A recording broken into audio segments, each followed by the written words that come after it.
الاهلي سمو الامير فهد بن خالد نرحب فيك. نقول لك هاردك على نتيجه اليوم، لكن قبل ما اتكلم عن اي شيء ثاني خلينا نقول نقطه التحول في مباراه اليوم. الاهلي خلال 80 دقيقه سجل 3 اهداف، وخلال 10 دقائق استقبل 3 اهداف. بسم الله الرحمن الرحيم. اولا اسمح لي ان اعتذر من جماهير النادي الاهلي على هذه النتيجه المخيبه للامال. هذا ليس تقليلا بنادي الفتح، بالعكس نادي الفتح رايناه اليوم وقدر يرجع في 10 دقائق. ما حدث يعني هذا لابد ان يمر مرور الكرام من الجميع. التراخي كان باين في اخر المباراه وكان النتيجه وكان المباراه انتهت. طبعا انا بالنسبه لي نقطه التحول هي التصاريح اللي كانت ضد الاهلي طوال الاسبوعين او 3 اسابيع الماضيه، واتت بثمارها بضربه جزاء يعني لا يمكن ان تكون صحيحه باي حال من الاحوال يعني.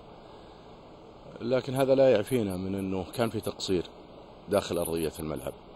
يعني نعم اخطا الحكم في احتساب ضربه الجزاء، اعطت دافع كبير للاشقاء في نادي الفتح للعوده للمباراه، كان مقابله ايضا تراخي من بعض اللاعبين او ضمان النتيجه.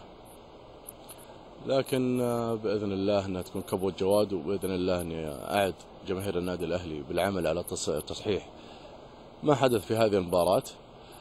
والحقيقه بالنسبه لي هي خساره يعني. نعم الامل لا زال موجود والمنافسه لا زالت موجوده، فارقك عن الاول الان نقطه واحده فقط لا غير يعني. لكن انه كان بالامكان افضل مما كان يعني. للاسف انه تحدث من فريق منافس على بطوله الدوري ويملك لاعبين خبره، اخرتها 5 الان منهم حيمثلوا المنتخب في المباراه القادمه، انك تخسر او يتسجل في مرماك 3 اهداف في 10 دقائق، هذا ابدا لا يمكن ان يكون مقبول.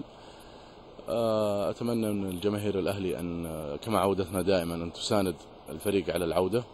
باذن الله احنا حنعمل، حيكون هناك اجتماعات من الغد ان شاء الله مع الاجهزه الفنيه والاداريه، وبعدها مع اللاعبين لتصحيح الوضع هذا، لانه اذا حيستمر الوضع كما هو المهمه حتصعب يعني.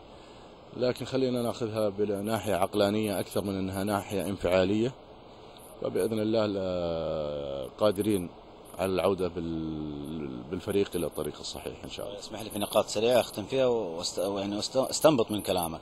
الهجمات اللي انت تقصدها هي هجمات مرتبه من اشخاص معروفين بالنسبه لكم على موضوع انه يلعبوا على وتر النادي الاهلي بحكم انه متصدر؟ والله انا ما راح ادخل في المهاترات. لا هي اصلا معروفه يعني من اول، وسمعنا يعني بل بعض القنوات اقتنعت انه هناك مجامله للاهلي يعني، وكان في نقاش. نعم وكان في نقاش على انه الاهلي يجامل او ما يجامل، فاتت بثمارها يعني. انا ما اقول ان الحكم تعمد الان انه يخسر الاهلي، تقديره هي مو هو ممكن هو 100% تقدير خاطئ يعني. انا ارجع اقول لك ما علق على شماعه التحكيم ابدا، حتى لو اخطا الحكم في ضربه الجزاء. انه تستقبل 3 اهداف في 10 دقائق ما تليق بفريق كبير زي الاهلي. ارجع برضه اركز على نقطه ضربه الجزاء اللي فعلا كانت التحول في المباراه يعني. بغض النظر انك لو سجل هدف الفتح الاخير كانت تنتهي النتيجه 3-2، لكن ما في شك انه كان نقطه تحول. لكن ايضا هذا لا يعني دعني اقولها بشكل اخر، انه انا لا اجد مبرر للاعبين او للجميع عموما، لا عشان لنا كاجهزه اداريه او اجهزه فنيه او لاعبين نتحمل جميع المسؤوليه، لا يمكن نلقي. فاذا ما عالجنا الوضع من الغد ربما نفقد فرصه المنافسه، لكن باذن الله احنا قادرين على العمل لاعاده الفريق الى طريق السليم. سؤالي الاخير من 3 فقرات ومعلش تحملني سمو الامير. ايش ميزه النادي الاهلي عشان الناس تروج انه مجامل من الحكام؟ الشيء الثاني مدى رضاك سمو الامير اليوم على اداء عقيل بالغيث في اول مشاركه له؟ النقطه الثالثه العطله او التعطيل اللي حصل لكم اليوم، يعني تشوفون انه كويس انه حصل في الفتره هذه وما زال المجال امام الاهلي للالحاق والتعويض افضل من تكون في مراحل متاخره؟ خليني اقول لك الفقره الاولى يعني انا اترك الجواب الغيري يعني. انت ايش فهمت منهم سمو الامير لما يقول انه وكأنه الأهلي مجامل يعني، وكأن لنا سلطة؟ والله ما أدري يعني. أنا هذا سؤال أنا ماني قادر أوجد له إجابة يعني. لكن أتمنى أنه فعلا ما يكون أنه أثر، لأنه العاقل يرجع للمباريات السابقة وبيكتشف يعني. انا يعني من هذا بخصوص عقيل، انا اقول انه بدايه جدا موفقه للكابتن عقيل، كنا نتمناها ب3 نقاط ايضا لتزود فرحتنا بوجوده. الكابتن عقيل اليوم اثبت انه صفقه ان شاء الله انها ناجحه.